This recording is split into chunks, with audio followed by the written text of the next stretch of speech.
నీ సన్నిధిలో చేరి నిన్ను మహిమపరచగలుగుతూ ఉన్నాము. నా ప్రాణప్రియుడా, నా యేసు రాజా, నా విమోచకుడమైన తండ్రి, నీకే స్తోత్రములు స్తోత్రములు. నా ప్రభు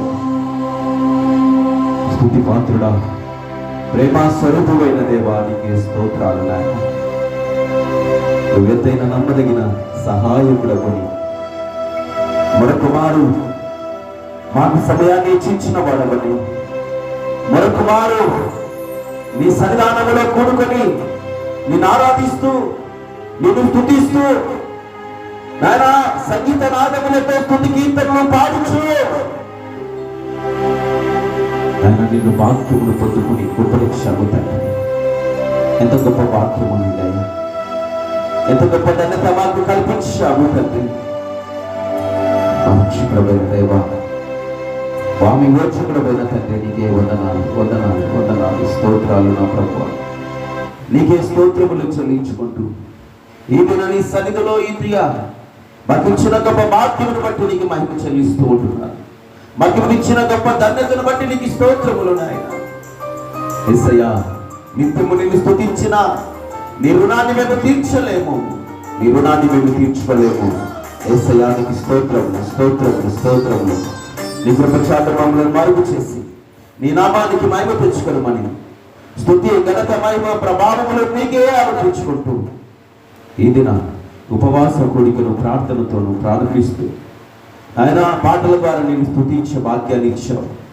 అలాగే తండ్రి, వాక్య నిమిత్తమై నీ దాసుని సిలువ చాటున మరుగు చేసుకొని నీ వాక్కుల లేఖనాలను ఆయన పరిశీలించే వాక్యమును ధన్యత మార్పును సంగములకు చేరుకొచ్చిన ప్రతి బిడ్డకును ఈ మైకు శబ్ద తరగతి ద్వారా వింటున్న వారికి లైవ్ లో చూస్తున్న ప్రతి ఒక్కరికి అటు కృప సహాయము జ్ఞానం బుద్ధి వివేకము ప్రతి బిడ్డకు కలుగచేసి మీరు మాత్రమే మహిమ పొందమని మా ప్రభుడు రక్షకుడు పరిశుద్ధులైన యేసుక్రీస్తు నామము పేరిట నీ దాసుని నీ చేతులకు అప్పగించుకుంటూ మమ్మ తగ్గించుకుంటూ యేసయ్య పరిశుద్ధమైన నామములో ప్రార్థన చేసి వేడుకొని పొంది ఉంటున్నాము తండ్రి. ఆమేన్. హల్లెలూయా హల్లెలూయా. దేవునికి మహిమ కలుగును గాక. మంచిది ప్రేమైన వాళ్ళరా, మరి ఈ దిన దేవుని సన్నిధానంలో చేరిన మనమందరము దేవుని వాక్యాన్ని విందాం శ్రద్ధగా. మరి ఎవరు మరి దేవుని చుట్టుపక్కల మందిర చుట్టుపక్కల ప్రాంతంలో ఉన్నవారు కూడా దేవుని సన్నిధిలోకి వచ్చి దేవుని స్తుతించాలని ఆశపడిన వారు త్వరగా మరి దేవుని మందిరంలోనికి రావాలని ప్రభునామములో తెలియజేస్తూ ఉన్నాం. ఒక పాట పాడిన తదుపరి వాక్య సందేశాన్ని విందాం.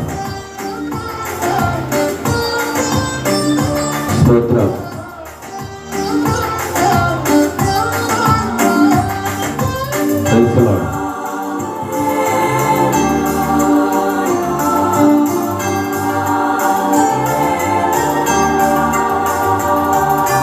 నిత్యము స్తుతించిన నీ రుణము తీర్చలేము, సమస్తము నీకిచ్చిన నీ త్యాగము మరువలేను.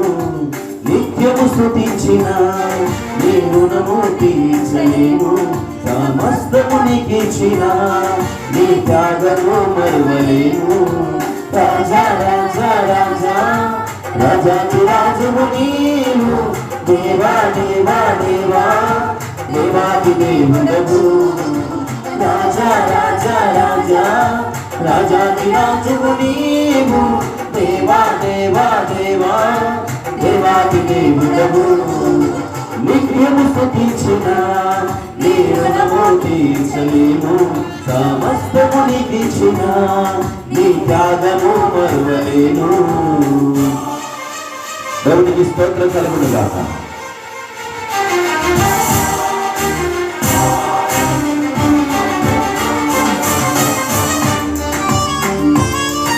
హల్లెలూయా.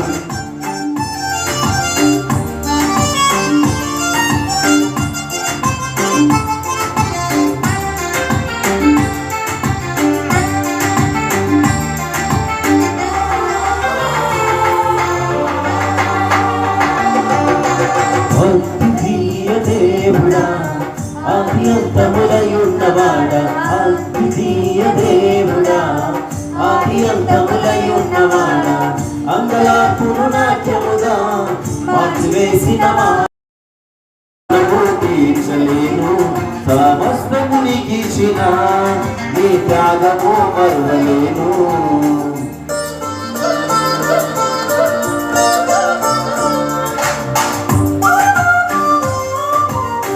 స్తోత్రం హల్లెలూయా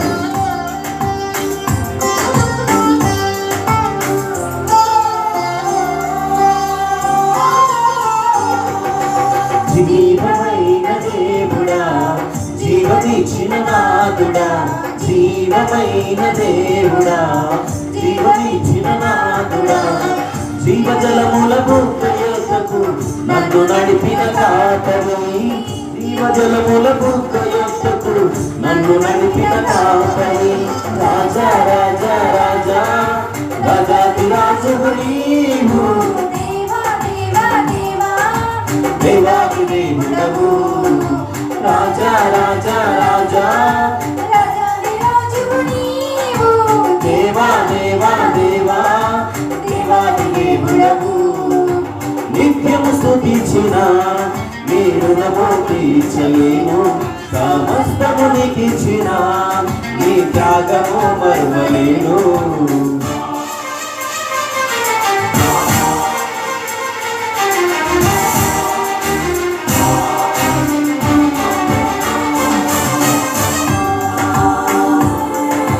ఆమేన్ స్తోత్రం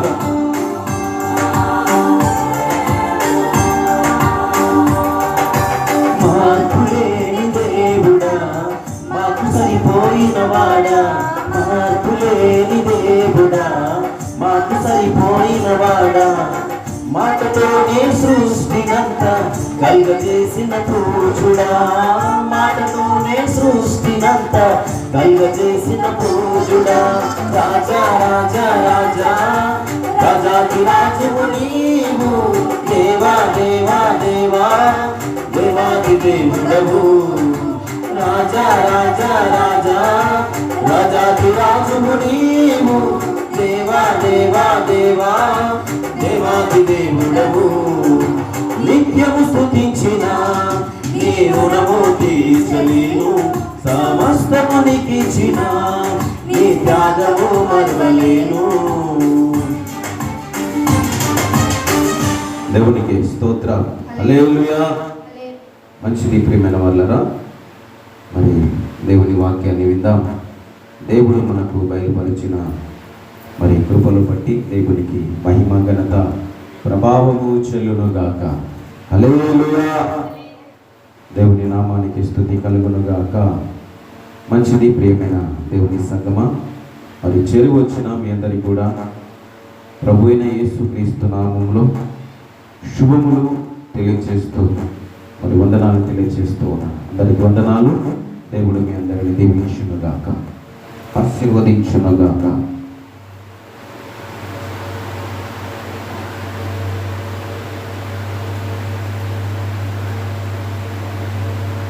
ప్రైజ్ ది లార్డ్ హల్లెలూయా మరి ఈ దిన దేవుని వాక్కు సందేశము దేవుడు మనకు మరి ఈ శుభ శుక్రవారపు దినాన ఉపవాస కూడికలో మరి దేవుడు మాట్లాడబోయే సందేశము బ్రతుకుట క్రీస్తే. ఇది నా దేవుని వాక్య సందేశము. మరి ఉపవాస కూడికలో దేవుడు మనతో మాట్లాడే సందేశము బ్రతుకుట క్రీస్తే. ప్రియమైన దేవునులారా, వాక్యం వింటున్న ప్రియ సహోదరి సహోదరులారా, లోకము జీవిస్తుంది.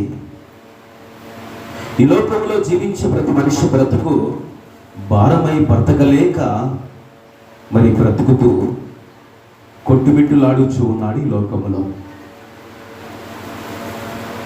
ప్రతి మనిషి భారముతో బ్రతుకుతూ ఉన్నాడు. ప్రతి మనిషి బ్రతకలేక తన బ్రతుకును మరి కొనసాగిస్తూ ఉన్నాడు. బ్రతుకు భారమైతే బ్రతుకు భారాన్ని భరించలేని స్థితికి దిగజారిస్తున్నాడు మనిషి. అందుకే ప్రియమైన దేవుళ్ళరా, చాలా మంది మరి నా మటుకు నేను బ్రతుకుటే చాలు అనేవారు చాలా మంది ఉన్నారు. నా మటుకు నేను జీవిస్తే చాలు అనేవారు చాలా మంది లోకములో ఎవరికి వారు మరి అనుకొని జీవిస్తూ ఉన్నారు. మరి దేవుని లేఖనము సెలవిస్తూ ఉన్నట్టుగా ఆయన కోసం ఎవరు బ్రతుకుతున్నారు, ఆయన కోసం ఎవరు జీవిస్తూ ఉన్నారు, ఆయన కోసం ఎవరు బ్రతకడానికి తీర్మానము చేసుకుంటూ ఉన్నారు. ఆనాడు మన పితరులు అనబడిన వారు ఎంతోమంది, ఆయన కోసము ప్రాణ త్యాగాలు చేయడానికైనా వెనకాడలేదు. అపోస్తలులు సైతము ప్రభు కోసము ప్రాణము పెట్టి హతసాక్షులుగా మిలిగిపోయారు. అపోస్తలుడైన పౌలు గారు అయితే, నేను జీవించుచున్న జీవితము నాది కాదు, ప్రభువే నాలో జీవించుచు ఉన్నాడని అపోస్తలుడైన పౌలు గారు సెలవిస్తాడు. ఆయన చెప్పిన మాట, అమూల్యమైన మాట ఒకటి ఉంది. అదేమిటంటే ఫిలిప్పీలకు రాసిన పత్రిక, పరిశుద్ధ గ్రంథములో రాయబడిన మాట మనం క్షుణ్ణంగా ఒకసారి పరిశీలన చేస్తే, ఫిలిప్పీలకు రాసిన పత్రిక అపోస్తలుడైన పౌలు గారు మరి సకల పరిశుద్ధులందరికీ, అధ్యక్షులుగా ఉన్నవారికి, పరిచారకులుగా ఉన్నవారికి, క్రీస్తునందు దాసులైన వారికి అపోస్తలుడైన పౌలు గారు తిమోతి మరి ఈ పత్రికను రాస్తూ వారితో సెలవించబడిన మాట మరి ఏమిటి అంటే, 1వ అధ్యాయము 21వ వచనాన్ని మనం జ్ఞాపకం చేసుకుంటే అక్కడ తెలియజేయబడిన మాట ఏమిటంటే, అక్కడ చక్కటి మాట అపోస్తలుడు పౌలు గారు తెలియపరుస్తూ ఉన్నారు. నా మట్టుకైతే బ్రతుకుట క్రీస్తే, చావైతే లాభము. దేవునికి స్తోత్రం, హల్లెలూయా. ఇక రాబడిన మాటలను మనం జ్ఞాపకం చేసుకుంటే ప్రియులారా, మరి ఆ పత్రికను రాస్తున్న వారితో మరి అపోస్తలుడైన పౌలు గారు సెలవీయబడిన మాట ఏమిటంటే, నా మటుకైతే బ్రతుకుట క్రీస్తే. దేవునికి స్తోత్రం. నా మటుకైతే బ్రతుకుట క్రీస్తే, చావైతే లాభము. చూడండి ఎంత చక్కటి మాట మరి అక్కడ ఉన్న వారికి తెలియజేస్తూ ఉన్నాడు. చావైతే లాభము అంట. ఈ లోకములో బ్రతుకుతున్న ప్రతి మనిషి చనిపోతే లాభము అని ఏ మనిషి ఎంచుకోవడం లేదు. నేను బ్రతికితే చాలు నాయనా, నా కుటుంబము బ్రతికితే చాలు, నా పిల్లలు బ్రతికితే చాలు, హాయిగా వారు సుఖ సంతోషాలతో జీవిస్తే చాలు, ఇంకా మరణము తర్వాత ఎటుపోతే నాకేంటి, ఏమైపోతే నాకేంటి, మరణము తర్వాత మనమేమన్నా చూస్తామా అని అనుకుంటూ ఉన్నారు. కానీ ప్రియులారా, వాక్యం వింటున్న ప్రియమైన దేవుని బిడ్డలారా, వాక్యము నీతో నాతో మనందరితో మాట్లాడుతూ ఉంది. బ్రతుకుట క్రీస్తే, మనము జీవించడానికి క్రీస్తే, మనము ఈ లోకములో ఉండడానికి క్రీస్తే కారకుడు. ఆయన లేని జీవితము వ్యర్థము అని తెలుసుకో. ఎందుకంటే నువ్వు బ్రతుకుతూ ఉన్నావు, కారకుడు ప్రభు యేసుక్రీస్తు. ఈరోజు నువ్వు ఈ భూమి మీద ఉన్నావు, నీ తల్లి గర్భములో నుండి ఈ భూమి మీదకి వచ్చి ఉన్నావు అంటే కారణము దేవుడు. బ్రతకడానికి కారణము దేవుడు. అందుకే బ్రతుకుట క్రీస్తే కారకుడై ఉన్నాడు. నీ అంతటికి నీవు బ్రతకడం లేదు, నీ అంతటికి నీవు జీవించడం లేదు, నీ అంతటికి నీవు ఈ భూమి మీద నివాసము చేయడం లేదు. దేవుని చిత్తం ఉన్నది కనుక నీవు నివాసం చేయగలుగుతూ ఉన్నావు. దేవుని కృప నీ మీద ఉన్నది కనుక నువ్వు బ్రతకగలుగుతూ ఉన్నావు. దేవుని దయ నీపై ఉన్నది కనుక నీ కుటుంబము హాయిగా ఉండగలుగుతూ ఉంది. బ్రతుకుట క్రీస్తే, చావైతే మరీ లాభము అని దేవుని వాక్యం సెలవిస్తుంది. ప్రేమైన దేవుని బిడ్డ, దేవుని వాక్యం సెలవిబడినట్టుగా మరి బ్రతుకుట క్రీస్తే అని నీవు ఆ మాట చెప్పగలిగినప్పుడే మన పితరుల వలె నీవు కూడా సంతోషముగా జీవించగలవు, సంతోషముగా నువ్వు బ్రతకగలవు. అందరికంటే నీవు మరి సంపన్నుడుగా నీవు జీవించగలవు. ఈ లోక సంపద కంటే ఆయన ఇచ్చే సంపన్నత ఎంతో గొప్పది. అది ఆ సంపన్నతో దేవుడు నిన్ను బ్రతికించడానికి ఆయన ఈ భూమి మీద నిన్ను బ్రతికిస్తూ ఉన్నాడు, నిన్ను జీవింపజేస్తూ ఉన్నాడు. అందుకే ప్రియజనులారా, అందరూ బ్రతుకుటకు ఒక్కడు శ్రమ పొందుట మేలు. ఈ మాట ఎందుకు చెబుతూ ఉన్నా అంటే, పరిశుద్ధ గ్రంథములో ఒకానొక సమయంలో ఆ వ్యక్తిని తృణీకరించారు, ఆ వ్యక్తిని హింసించారు, ఆ ఒక్కని తీసుకొని వెళ్ళి గుంటలో పడవేశారు, ఆ ఒక్కని ఎంతో హింస పెట్టారు. కారణం ఏంటంటే, తనకంటే ఎక్కువగా మా తండ్రి వాణ్ణి ఎక్కువ ప్రేమిస్తున్నాడని, వాణ్ణి ఈ భూమి మీద లేకుండా చేస్తే మరి మేలని వారు ఎంచుకున్నారు. కానీ ఒక సమయమున హింసింపబడిన వాడు, వారి చేత హింసింపబడిన వారే వారి బ్రతకడానికి కారణమయ్యాడు. ఈ రోజున నీవు కూడా ఎలా జీవిస్తూ ఉన్నావు? ఒకడు మాకంటే గొప్పగా బ్రతుకుతూ ఉన్నాడని నీవు అనుకుంటున్నావేమో, ఒకడు మాకంటే బాగుగా బ్రతుకుతున్నాడు, బాగుగా జీవిస్తున్నాడని ఈర్ష్యపడుతున్నావేమో. ఆ ఒక్కడే ఒక రోజున నీకు మరి అక్కడికి వస్తాడని, ఆ ఒక్కడే ఒక రోజున నిన్ను మరి పోషిస్తాడని, ఆ ఒక్కడే ఒక రోజున నిన్ను ఆదరిస్తాడని, ఆ ఒక్కడే ఒక రోజున నిన్ను ఆ శ్రమలో నుండి తప్పిస్తాడని మరిచిపోకుండా నీవు జీవించాలి. దేవుని బిడ్డ, ప్రియమైన సహోదరి సహోదరుడా, ఆ ఒక్కడే ఎవరు? ఆ రోజున హింసించారు, ఆ రోజున బాధ పెట్టారు, ఆ రోజున కొట్టారు, ఆ రోజున తీసుకొని వెళ్ళి గుంటలో పడవేశారు. ఈ రోజున మరి ఆ అన్నలకు ఆ ఒక్కడే మరలా వారు బ్రతకడానికి కారకుడయ్యాడు. కారణం ఏంటో తెలుసా? అతడు ప్రభునందు విశ్వసించాడు, ప్రభునందు జీవించాడు, ప్రభు తనకు బ్రతుకును ఇచ్చాడు, ప్రభు అతన్ని ఆదరించాడు, ప్రభు నామమును గొప్ప చేయవాడుగా అతను ఉండగలిగాడు. అందుకే ప్రియులారా, ఒకసారి చూద్దాం ఆదికాండము 42వ అధ్యాయం. ఆదికాండము 42వ అధ్యాయం. ఆదికాండము 42వ అధ్యాయము 18, 19వ వచనాలు చదువుకుందాం. అక్కడ చక్కటి మాటలు మరి ఒక వ్యక్తిని గురించి తెలియచేయబడుతూ ఉన్నాయి. 42వ అధ్యాయము 18వ వచనం నుండి 19వ వచనాలు చదువుకుందాం. అమ్మా, 3వ దినమున యోసేపు వారిని చూసి, నేను దేవునికి భయపడువాడను, మీరు బ్రతుకున్నట్లు దీని చేయుడి, మీరు యథార్థవంతులైతిరా, మీ సహోదరులో ఒకడు ఈ చెరసాలలో బంధింపబడవలెను, మీరు వెళ్ళి మీ కుటుంబముల కరువు తీర్చుకొనుటకు ధాన్యము తీసుకొని పోవుడి. దేవునికి స్తోత్రం, హల్లెలూయా. ఇక రాయబడిన మాటలో తెలియచేస్తున్న విషయం ఏంటంటే ప్రియులారా, ఒకప్పుడు హింసింపబడిన వాడు యోసేపు, ఒకప్పుడు అన్నల చేత కొట్టబడిన వాడు యోసేపు, ఒకప్పుడు అన్నల చేత తృణీకరించబడిన వాడు యోసేపు, ఒకప్పుడు అన్నలు తీసుకొని వెళ్ళి గుంటల పడవేసిన వాడు యోసేపు. ఈరోజు యోసేపు దగ్గరికి వచ్చారు. ఐగుప్తు దేశములోనే ఫరో తర్వాత ఫరో అంతటా వానిగా రాజుగా నియమించాడు దేవుడు.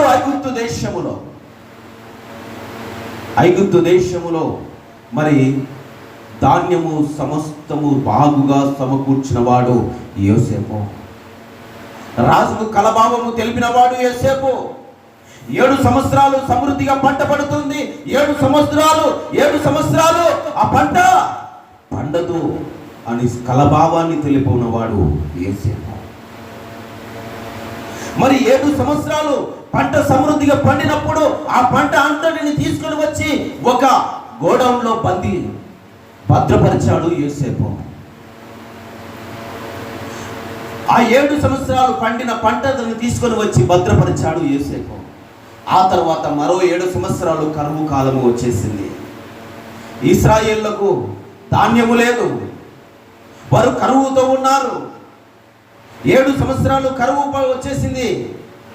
మరి ఎలాగున ఐగుప్తు దేశంలో ధాన్యము సమృద్ధిగా ఉన్నదంట. అక్కడికి వెళ్ళి రూకలిచ్చి ధాన్యం తెచ్చుకుందామని చెప్పేసి అన్నలు మరి 10 మంది బయలుదేరారు. 10 మంది అన్నలు బయలుదేరారు. వెళ్ళి రాజు దగ్గరికి వెళ్ళి తీసుకొని పోవడానికి వెళ్ళారు. అక్కడ మరి ఆ రాజును గుర్తుపట్టలేదు. ఆ రాజు ఎవరు? ఐగుప్తు దేశానికి రాజు అనుకున్నారు. అయినా తన తమ్ముడని వారు గుర్తించలేకపోయారు. అయితే అక్కడ వచ్చి మూడవ దినమున కూడా మరి ఆయన దగ్గరికి వచ్చారు. యోసేపు దగ్గరికి వచ్చి యోసేపుతో మరి యోసేపు వారిని చూసి, నేను దేవునికి భయపడువాడను. ఎందుకంటే ఆ రోజున దేవునికి భయపడ్డాడు కనుక ఈరోజు ఐగుప్తు దేశంలోనే ఫరో తర్వాత ఫరో అంతటి వాడిగా దేవుడు నిలబెట్టాడు. దేవునికి మహిమ కలుగునుగాక. అందుకే అంటున్నాడు, అక్కడ అన్నతో మాట్లాడుతూ ఉన్నాడు, మీరు యథార్థవంతులైతీరా, మీ సహోదరులో ఒకని ఈ చెరసాలలో బంధింపబడేవాడు. మీరు వెళ్ళి మీ కుటుంబముల కరువు తీర్చుకున్నటకు ధాన్యము తీసుకొని పోండి. ఏం చెప్పాడమ్మ అక్కడ?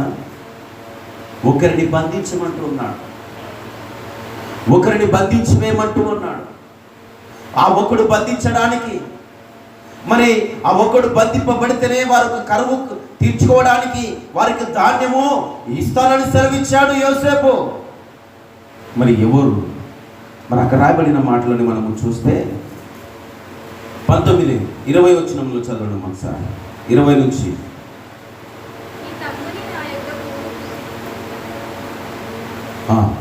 మీ తమ్ముని నా యుద్ధకు తీసుకొని రండి, అట్లు మీ మాటలు సత్యమైనట్లు కడబడును గనుక మీరు చావరని చెప్పారు. వారట్లు చేసిరి. అప్పుడు వారు మాట్లాడుతూ, నిశ్చయముగా మా సహోదరుని నీ ఎడల మనము చేసిన అపరాధమునకు శిక్ష పొందుచున్నాము. అతడు మనలను బతిమలాడుకొనినప్పుడు మనము అతని వేదన చూసి వినకపోతిమి. అందువలన ఈ వేదన మనకు వచ్చనని ఒకరితో ఒకడు మాట్లాడుకొనిరి. మరియు రూబేను మాట్లాడుతూ, ఈ చిన్నవాని ఎడల పాపము చేయకూడదని నేను మీతో చెప్పలేదా? ఆయనను మీరు వినలైతే కనుక అతని రక్తాపరాధము మన మీదికి మోపబడిదనని వారికి ఉత్తరం ఇచ్చాను. ఆ రోజున చెప్పాను మీకు, తమ్ముళ్ళారా, ఈ చిన్నవాడిని శిక్షిస్తే, ఈ చిన్నవాడిని చంపితే వాని రక్తాపరాధం మన మీదికి వస్తుంది, ఆ పాపం మన మీదికి వస్తుందిరా. మీరు ఆ రోజున వినలేదు. చూడండి, ఈ రోజున మరలా మన దగ్గర ఉన్న చిన్నవాడిని నా చెరసాలలో అప్పగించమని మరి చెబుతూ ఉన్నాడు. మన కరువు తీర్చుకోవడానికి ఒకరిని అప్పగించవలసి ఉన్నది. చూసారా, ఆ రోజున చేసిన పాపం మరలా మన మీదకి ఈ రీతిగా వచ్చి ఉంది. వారిలో ఒకరొకరు మాట్లాడుకున్నారు. తదుపరి ఆ తర్వాత వారి తమ్ముడిని తీసుకొని వచ్చారు. అలాగున వచ్చి వారు మరి ఆ రాజుకు అప్పగించారు. అందుకే వారి కరువును తీర్చుకోవడానికి ఒకరిని శ్రమ పెట్టవలసిన అవసరము వచ్చి ఉన్నది. ఒకరిని శ్రమ పెడితే వారికి ఆ రోజున ఆకలి తీర్చబడింది. ఒకరిని శ్రమ పెడితే లోకమునకు పాప క్షమాపణ దొరికి ఉన్నది. దేవునికి స్తోత్రం కలుగునుగాక. హల్లెలూయా. ఆ ఒక్కరు శ్రమ పడినది ఎవరో తెలుసా? మన ప్రభు అయిన యేసుక్రీస్తు. మన ప్రభు అయిన యేసుక్రీస్తు ఒక్కడిగా శ్రమ పడ్డాడు. ఆయన శ్రమ పడినందువల్ల ఈ రోజున మనము పాప క్షమాపణ పొందగలుగుతున్నాము. ఆయన ద్వారా మనం పరిశుద్ధతలోనికి వచ్చి బ్రతకగలుగుతూ ఉన్నాం. బ్రతుకుట క్రీస్తే. ఇంకా ఎవరి వలన మనము బ్రతకడానికి సాధ్యము కాదు. ఒకవేళ మనం బ్రతుకుతున్నాం అనుకుంటున్నాం, కానీ మనం బ్రతుకు జీవనము అది కొంతవరకే బ్రతికిస్తూ ఉంది. శాశ్వత కాలము మనల్ని ఎంత మాత్రమును బ్రతికించదు అని దేవుని మాటగా తెలియజేస్తూ ఉన్నాను. మనం కష్టపడుతూ ఉన్నాం, మనం ధాన్యము సంపాదించుకుంటున్నాం, మరి ఇంట్లో ధాన్యమును సమకూర్చుకుంటున్నాం. అది శరీరాన్ని పోషిస్తూ ఉన్నది, కానీ ఆత్మను బ్రతికించాలి అంటే జీవాహారము ఎంతో అవసరం. హల్లెలూయా. దేవునికి మహిమ కలుగునుగాక. అందుకే ప్రియమైన దేవులారా, మనము శరీరాన్ని బ్రతకడానికి వెళ్ళి కష్టపడుతున్నాము, దాన్ని తెచ్చుకొని ధాన్యమును సంపాదించుకొని మరి దాని ద్వారా మన శరీరానికి పుష్టిగైన ఆహారానికి సంపాదించుకొని తినగలుగుతూ ఉన్నాం. కానీ ఈ బ్రతుకు వ్యర్థము. కానీ మరో బ్రతుకు ఏంటి అంటే చావైతే లాభము అన్నాడు చూడండి అపోస్తలుడైన పౌలు గారు. చనిపోయిన తర్వాత మరొక జీవితము ఉందని మనము గమనించాలి. బ్రతుకుట క్రీస్తే కారకుడు. అందుకే చావు మనకు లాభముగా మనం ఎంచుకోవాలి. ఆ లాభముగా ఎంచబడినప్పుడు మరొక జీవితము మనకు అనుగ్రహించబడుతూ ఉంది. ఆ జీవితము శ్రమల పాలు కాకుండా ఉండండి, నిత్య నరకాగ్నిలోనికి వెళ్లకుండా ఉండడానికి ఇప్పుడే ఈ భూమి మీద ప్రభు అయిన ఈ క్రీస్తునందు విశ్వాసం ఉంచగలిగిన వారమై మనం ఉండాలి. ఆయన యందు మనము నిత్య జీవమును సంపాదించుకునే వారమై మనం ఉండాలి. అప్పుడే మనము బ్రతకడానికి, మరో బ్రతకడానికి ప్రభు ద్వారా మనకు నిత్య జీవము ఆ పరలోకములో దొరుకుతుందని దేవుని మాట ద్వారా తెలియజేస్తూ ఉన్నాను. ఎందుకంటే ప్రిల్లరా, ఎండిన ఎముకలకు సైతము జీవమునిచ్చినవాడు ప్రభువు. హల్లెలూయా. ఎండిన ఎముకలకు సైతము జీవమిచ్చినవాడు దేవుడు. ఎండిన ఎముకలను బ్రతికించినవాడు దేవుడు. అందుకే యేస్కేలు గ్రంథములో మనకు ఆ మాట కనపడుతూ ఉంది. యేస్కేలు గ్రంథము 37వ అధ్యాయం. ఈరోజు మనం బ్రతుకుతున్నామంటే కేవలము బ్రతకగలుగుతూ ఉన్నామంతే.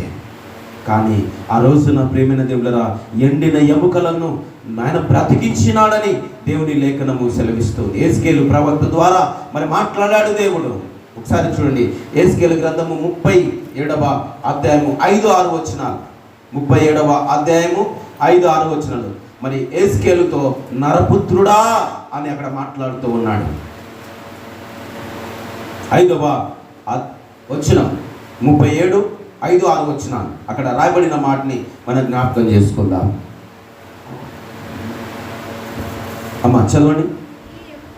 ఈ ఎముకలకు ప్రభువైన యెహోవా సెలవిచ్చినది ఏమనగా, మీరు బ్రతుకున్నట్లు నేను మీలోనికి జీవాత్మను రప్పించుచు ఉన్నాను. చర్మము కప్పి మీకు నరములను ఇచ్చి మీ మీద మాంసమును పొదిగి చర్మము మీ మీద కప్పెదను. మీలో జీవాత్మనుంచగా మీరు బ్రతుకుదురు.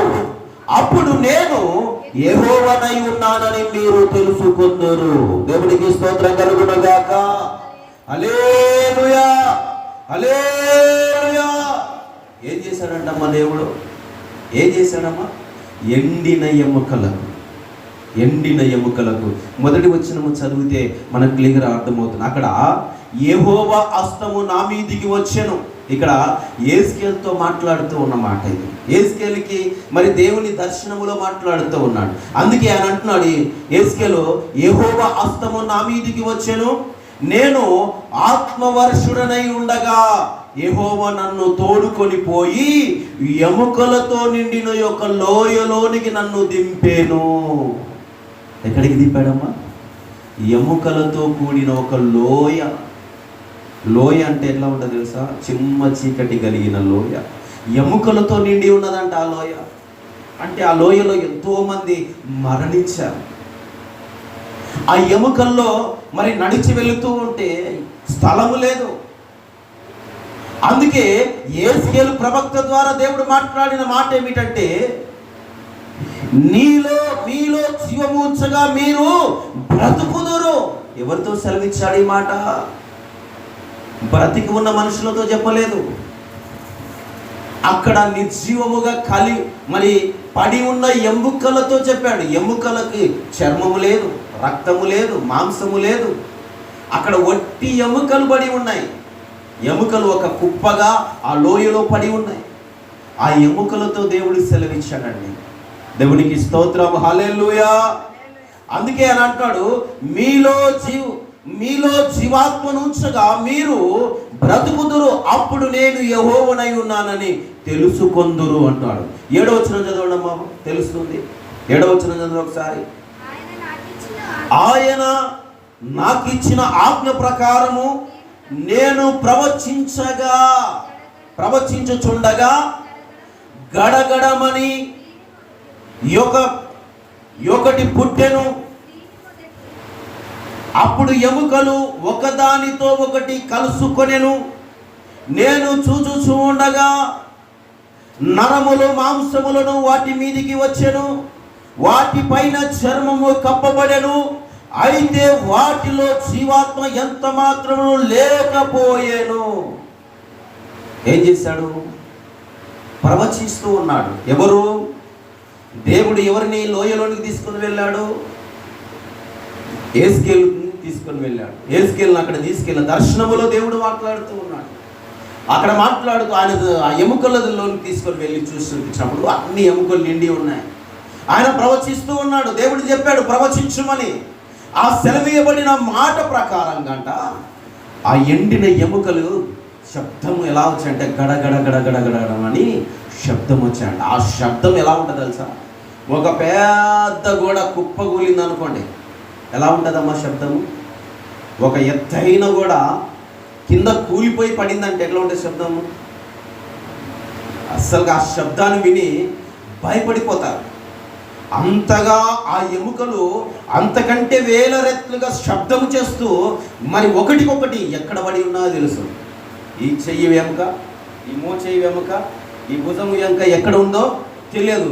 అయితే ఎక్కడ పడి ఉన్న ఎముకలు మరి ఒకదానికొకటి అత్తుకొని తన జత ఎముకకు దగ్గరికి వచ్చి అత్తుకొని ఆ ఎముకలు శబ్దం చేస్తూ వచ్చి అత్తుకొనగా నరములు మాంసము మరి వాటి మీదకి వచ్చెను అని రాయబడి ఉంది. కారణం ఏంటో తెలుసా? యెహోవా మాట సెలవు. ఎందుకంటే దేవుని జీవాత్మ మనలోనికి రావాలి. ఈరోజు మనము జీవించగలుగుతూ ఉన్నామంటే ఎముకల వలె మనం పడి ఉన్నామని అర్థం చేసుకోవాలి. ఈ రోజున ప్రతి మనిషి బ్రతుకుతూ ఉన్నాడు. ఆ బ్రతుకు దేవుని వలన మేము పొందుకున్నామని అనుకున్న మనిషి కృతజ్ఞత కలిగిన వాడు. నేను బ్రతుకుతున్నాను అనుకున్నవాడు గర్విష్ఠుడు. అందుకే పిల్లరా, ఎప్పటికైనా మనం అలా ఆలోచించాలి. బ్రతుకుతూ ఉన్నది క్రీస్తు వలనే అని మనము గ్రహించి ప్రభునకు మనము కృతజ్ఞత కలిగిన వారమై ఉండాలి. ఆయన జీవాత్మ మనలోనికి వచ్చినప్పుడు మనలో సంపూర్ణత వస్తుంది, మన పరిపూర్ణత వస్తుంది. విశ్వాసములో బలపడే వారముగా మనం ఉంటాం. ఆ శబ్దాన్ని చూసి అంట ఎస్కేలు భయపడిపోయాడంట. ఆ శబ్దం వినలేక వాటి మీద నరములు అత్తుకొని పోయింది, మాంసము అత్తుకొని పోయింది, అందులోనికి రక్తము చేరిపోయింది. కానీ జీవాత్మ లేదు. మరి జీవాత్మ ఎవరిచ్చారు? దేవుడు ఇచ్చాడు. హల్లెలూయా. అందుకే అంటున్నాడు అక్కడ 6వ వచనంలో అంటున్నాడు, చర్మము కప్పి మీకు నరములనిచ్చి మీ మీద మరి మాంసమును పొదిగి చర్మం మీ మీదికి కప్పెదను, మీలో జీవాత్మనుంచగా మీరు బ్రతుకుదురు. ఎవరి వలన బ్రతికారు ఇక్కడ? ఆ ఎండిన ఎముకల సైతం ఎవరి వలన బ్రతుకుతూ ఉన్నాయి? ఆ దేవాది దేవుని వలన బ్రతుకుతూ ఉన్నాయి. ఈరోజు మనకి నరములు ఉన్నాయి, మాంసము ఉంది, రక్తము ఉంది. మరి మన లోపల అవయవాలు ఎన్నో దేవుడు ఏర్పరిచాడంటే కారణం ఏంటంటే దేవుడే. కానీ బ్రతకడానికి దేవుని జీవాత్మ కావాలి. అందుకే బ్రతుకుట క్రీస్తే. ఆ బ్రతుకు ఎలా ఉండాలో తెలుసా? దేవుని నామార్థమై మనము జీవించాలి. అపోస్తలుడైన పౌలు గారు ఏమంటాడు? నేను బ్రతుకుతున్నాను కానీ ఈ జీవితము నాది కాదు. నేను ఇన్నాళ్ళు బ్రతికాను కానీ ఆ బ్రతుకు నాదని నేను బ్రతికాను. కానీ ఆ బ్రతుకు నాది కాదు, అది వ్యర్థమని నేను తెలుసుకొని నాకంటూ ఒక బ్రతుకునిచ్చిన ప్రభు కోసము నేను ఈ రోజున జీవిస్తూ ఉన్నానంటే కారణము ఈ జీవితము నేను సంపాదించుకున్నది కాదు, కానీ ఆయన పని నిమిత్తమై నన్ను బ్రతికిస్తున్న బ్రతుకు ప్రభునది. హల్లెలూయా. ఆయన పని నిమిత్తమై నన్ను బ్రతికిస్తూ ఉన్నాడు. అందుకే జీవించువాడను ఇక నేను కాదు, జీవించువాడు నాలో జీవించువాడు ఆయన. అందుకే మనము కూడా ప్రియులారా, మనము జీవిస్తున్నామంటే ఈరోజు ప్రభు దయా కనికరము మన మీద ఉన్నది. ప్రభు దయా దాక్షిణ్యములు, ఆయన వాత్సల్యత, ఆయన ప్రేమ మన పైన కరుణ సమృద్ధిగా ఉన్నది కనుకనే మనము బ్రతకగలుగుతున్నాం, జీవించగలుగుతూ ఉన్నాం. అందుకే ప్రియ సహోదరి సహోదరులారా, మనలో ఆయన జీవాత్మ ఉంచాడు. ఆయన జీవాత్మ ఉంచాడు కనుకనే మనము సమృద్ధైన జీవంతో బ్రతుకుతూ ఉన్నాం. అందుకే మన బ్రతుకు ఆయన వలన ఇచ్చినది కనుక మనం బ్రతకాలి అంటే ఆయన కోసం మనం బ్రతకాలి, ఆయన కోసం మనము జీవించాలి. ఆయన స్తుతి కోసము, ఆయన మహిమ కోసము, ఆయన కొనియాడుట కోసము, ఆయనకు మరి స్తుతి అర్పణ చెల్లించు నిమిత్తమై ప్రతి విషయములో మనము బ్రతుకుతున్న ప్రతి విషయములో ప్రభువునకు మనము కృతజ్ఞతాస్తుతులు చెల్లించాలి. హల్లెలూయా. అందుకే ప్రియమైన వారలారా, మరి బ్రతుకు ఆయన మనకిచ్చాడు. ఆయన కోసం మనం బ్రతికే వరముగా ఉండాలని దేవుని నామ పేరిట తెలియజేస్తూ ఉన్నాను. అందుకే దేవుని ఎరుగునట్లుగా మనుషులలో దేవుని ఆత్మ ఉంచాడని ఈ మాట ద్వారా మనకు తెలుస్తోంది. మనుషులందరూ తెలుసుకున్నట్లుగా మనలో ఏమున్నది? ఇప్పుడు దేవుని ఆత్మ మనలో ఉన్నదని మనము తెలుసుకుని వారు. అందుకే ప్రియులారా, సమాధుల్లో ఉన్నవారు జీవించిన మరి జీవమిచ్చిన దేవుడు, సమాధిలో ఉన్న వారికి కూడా జీవమిచ్చిన దేవుడు నిన్ను నన్ను బ్రతికిస్తున్నవాడు, బ్రతికిస్తూ ఉన్నాడు. సమాధుల్లో ఉన్న వారికి కూడా జీవం ఇస్తున్నాడు. ఎప్పుడు ఇస్తాడు చెప్పండి? ఎప్పుడు ఇస్తాడు ఆయన జీవాన్ని? ఆయన రాకడలో జీవిస్తాడు. మనము మరి చనిపోయిన వారి కంటే ముందుగా ఆయన్ని కలుసుకొనము అని కూడా రాయబడి ఉంది. ఎందుకంటే బ్రతికి ఉన్నవారు ఆయన ముందుగా చేరరు, కానీ ముందుగా చనిపోయిన వారు ఆయన దగ్గరికి చేరుతారు అని రాయబడి ఉంది. మరి వారిని బ్రతికించే దేవుడు మనను బ్రతికించలేడా? చనిపోయిన వారికి జీవం ఇచ్చిన వాడు, చనిపోయిన వారిని లేపే దేవుడు. మరి అలాగునే పరిశుద్ధ గ్రంథములో కూడా కొత్త నిబంధనలో ఎంతోమంది మరి చనిపోయారు, వారిని లేపాడు ఆయన. పాడముట్టగానే చిన్నవాడా లెమ్ము అనగానే లేచాడు, చిన్నదానా లెమ్ము అనగానే లేచారు. ఒక చోట మరి తబిత, ఆమె చనిపోయిందని అందరూ ఏడుస్తూ ఉన్నారు. పాపం ఆమె పేదవారికి అనేకులకు సహాయం చేసే స్త్రీగా మరి తబిత కనబడుతూ ఉంది. ఆ స్త్రీ చనిపోయినప్పుడు అందరూ ఏడుస్తూ ఉన్నారు, ఆమెపై మరి ప్రేమను చూపుతూ ఉన్నారు. అనేకులపై ఆమె ప్రేమను కుమ్మరించింది. ఎందుకంటే నిన్ను వల్లిని పొరుగు అని ప్రేమించు అనే మాటను నెరవేర్చిన స్త్రీగా కనబడుతుంది. పేదలను కనికరించిన స్త్రీగా కనబడుతూ ఉంది. అలాంటి స్త్రీ చనిపోయిన సమయంలో అందరూ ఏడుస్తూ ఉంటే పేదోరు వచ్చి ఆమెను ముట్టాడు. ఆమెను తబిత లెమ్ము అనగా ఆమె లేచినట్టు దేవుని లేఖనము సెలవిస్తూ ఉంది పిల్లరా. ఎందుకంటే దేవుని మాట సెలవిస్తే చాలు, దేవుని మాట సెలవిస్తే చాలు. చనిపోయిన జీవము లేని వాటికి జీవము వస్తుందని, బ్రతుకుతారని దేవుని లేఖనము తెలియజేస్తూ ఉంది. అందుకే పిల్లరా, చనిపోయిన వారిని బ్రతికించగలిగిన వాడు మనలను బ్రతికిస్తూ ఉన్నాడని మనం గ్రహించాలి.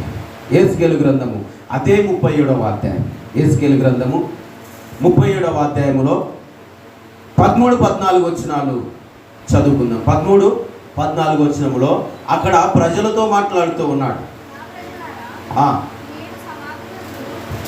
నా ప్రజలారా, నేను సమాధులను తెరిచి సమాధులలో నున్న మిమ్మును బయటకు రప్పించగా నేను యెహోవానై ఉన్నానని మీరు తెలుసుకొందురు. మీరు బ్రతుకున్నట్లు నా ఆత్మను మీలో ఉంచి మీ దేశములో మిమ్మును నివసింప చేసేదను. యెహోవానకు నేను మాట ఇచ్చి దానిని నెరవేర్చువాడనని మీరు తెలుసుకొందురు. ఇదే ప్రభువగు యెహోవా వాక్కు. ఇది వాక్ అండి, ఇది సత్యము, దేవుడు తెలియజేసినది. మనము బ్రతుకున్నట్లుగా ఆయన ఆత్మ మనలో ఉంచాడు, దేశములో నివసించినట్లుగా మరి ఆయన చేసి ఉన్నాడు. అందుకే ప్రియమైన దేవుళ్ళారా, ఆయన సమాధిలో ఉన్న వారిని కూడా లేపదగిన వాడని మనము తెలుసుకోవాలి. సమాధుల్లో ఏముంటాయండి?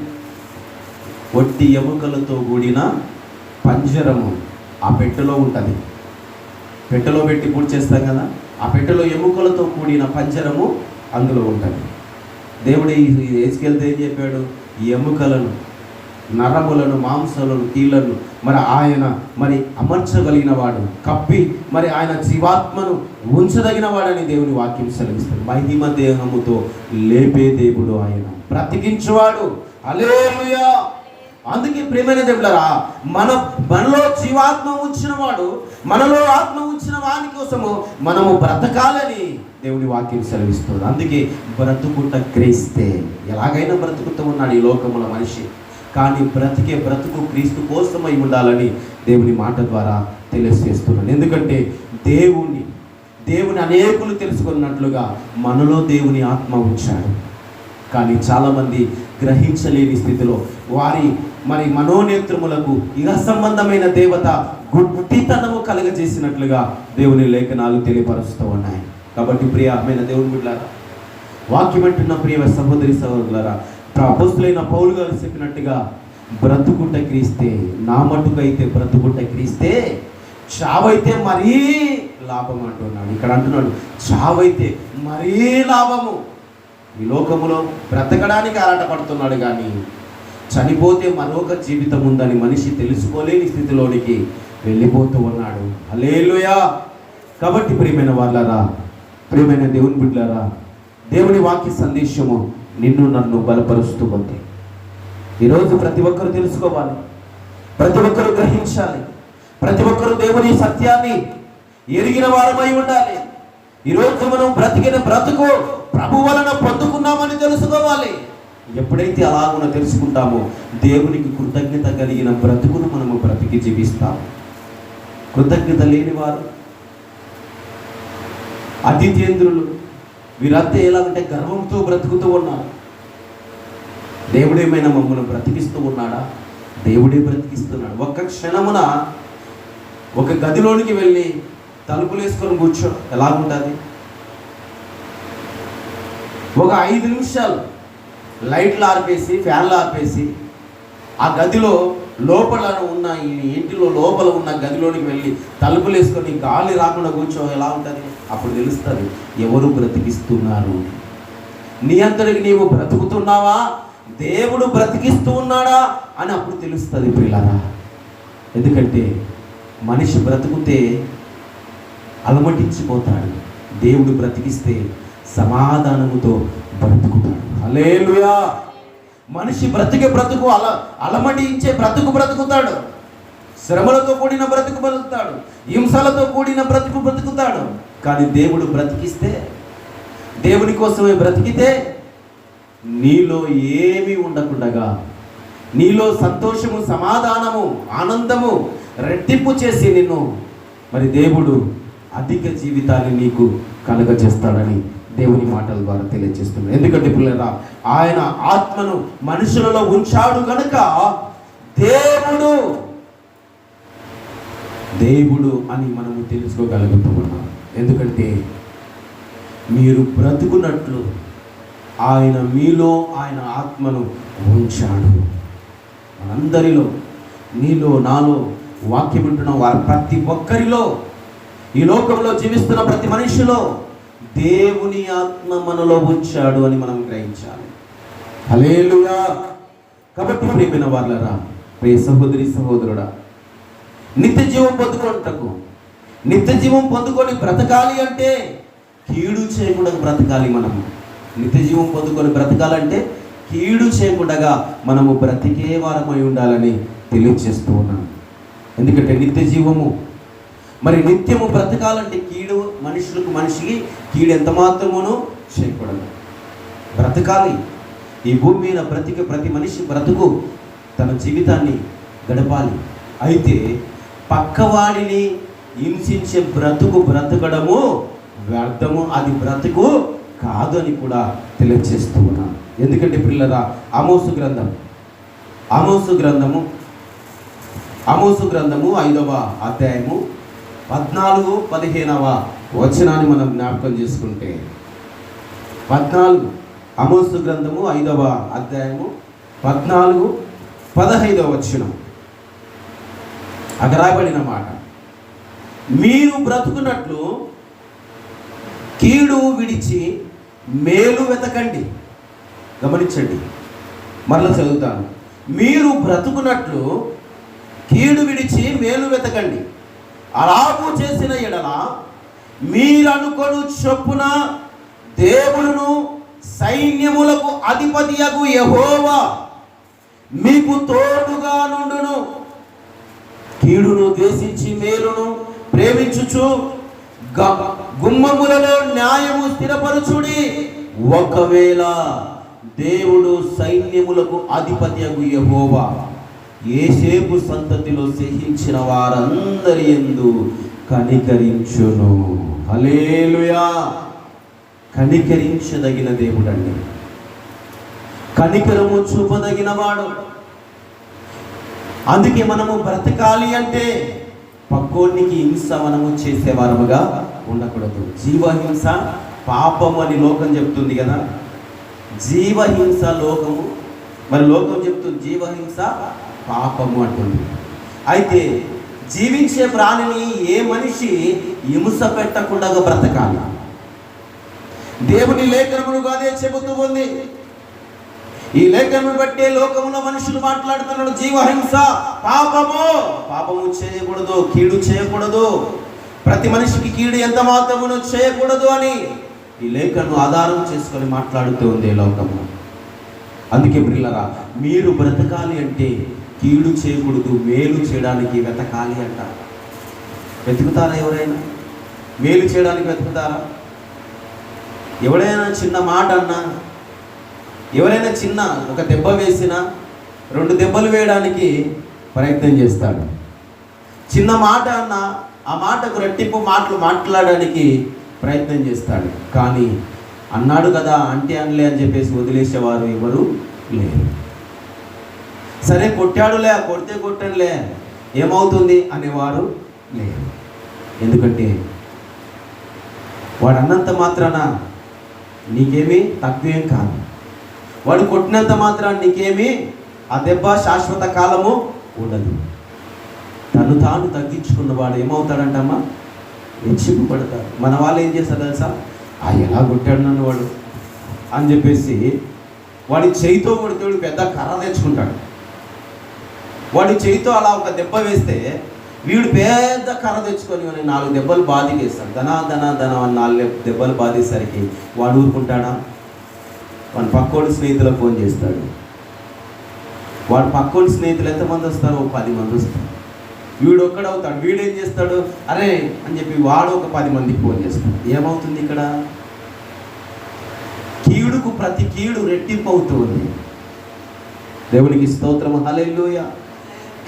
కీడు చేయడానికి ప్రతి కీడు చేస్తున్నాడు కనుక ఆ కీడు రెట్టింపు అయిపోతుంది. ఒకరికొకడు ఏం చేస్తున్నాడంటే చంపుకోనంత వరకు వెళుతూ ఉంది. అందుకే మీరు బ్రతకాలి అంటే క్రీస్తు చెప్పిన బోధను అనుసరించాలి, క్రీస్తు మాటను అనుసరించాలి, క్రీస్తు మాటను వినాలి. మాట వినట శ్రేష్టమని లేఖనము సెలవిస్తూ ఉంది.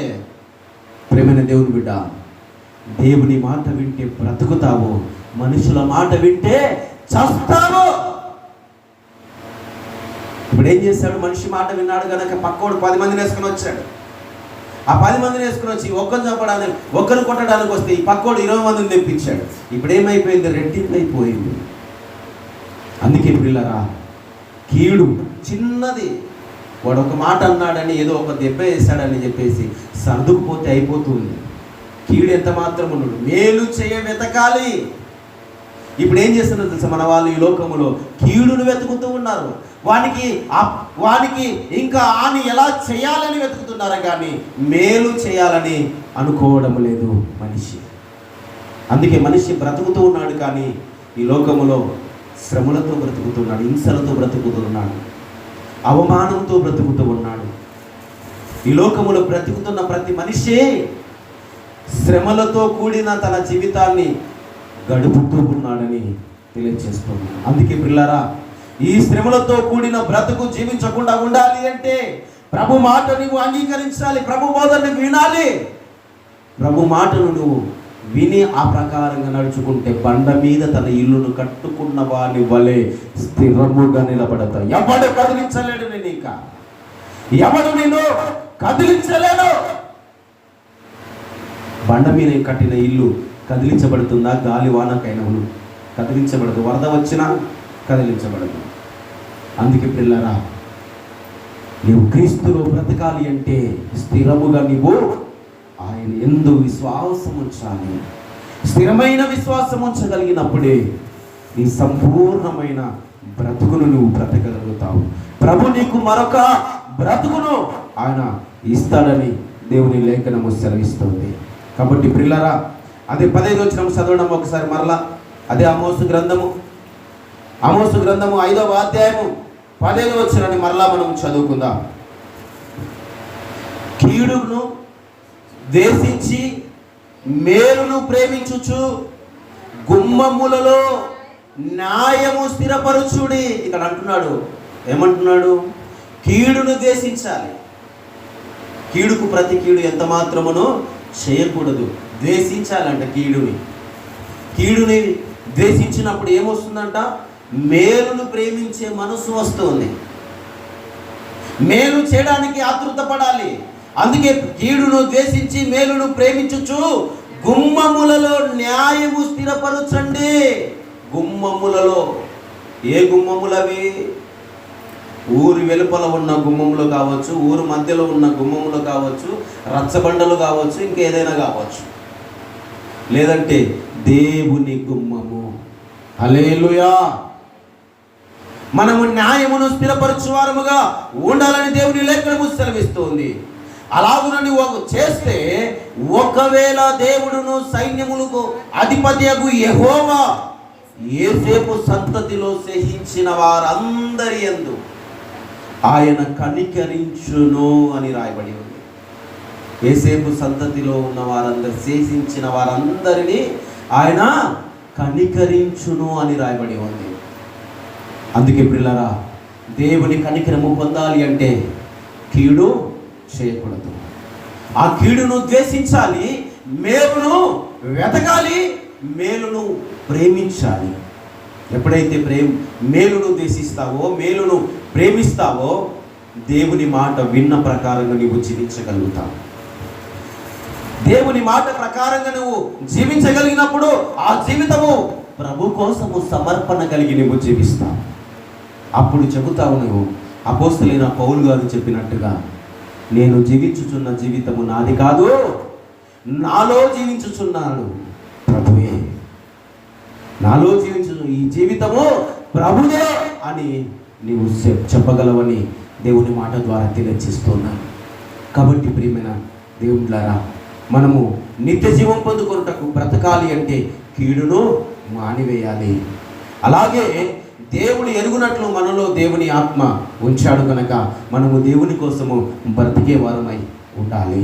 అలాగే ఎండిన ఎముకలను సైతము ఆయన నరమును, మాంసమును, రక్తమును అందులోనికి రప్పించి బ్రతికించిన దేవుడు నిన్ను నన్ను బ్రతికించలేడా? ఈరోజు మనం బ్రతుకుతూ ఉన్నాము.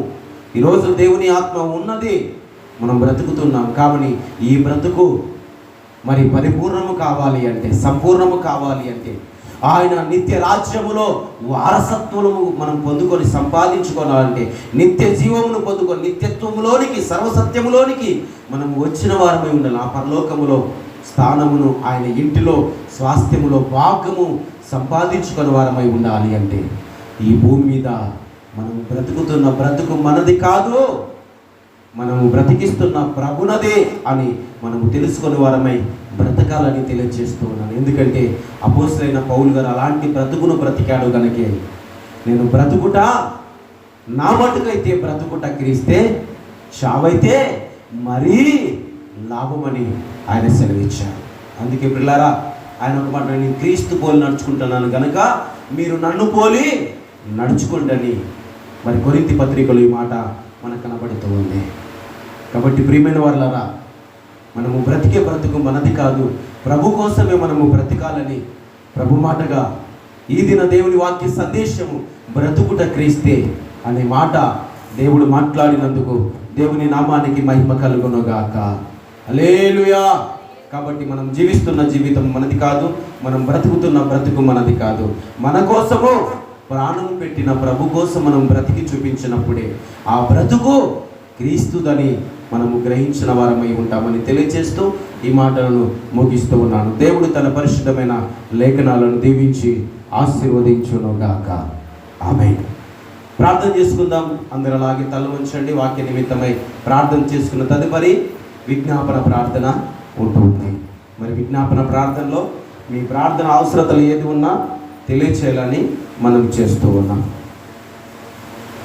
మహోన్నతుడా, తేజోమయుడా, సర్వశక్తిమంతుడా, ఆయన నీ కృపచాటున మమ్మల్ని నిలిపి ఇంతవరకు మీరు మాట్లాడారు తండ్రి.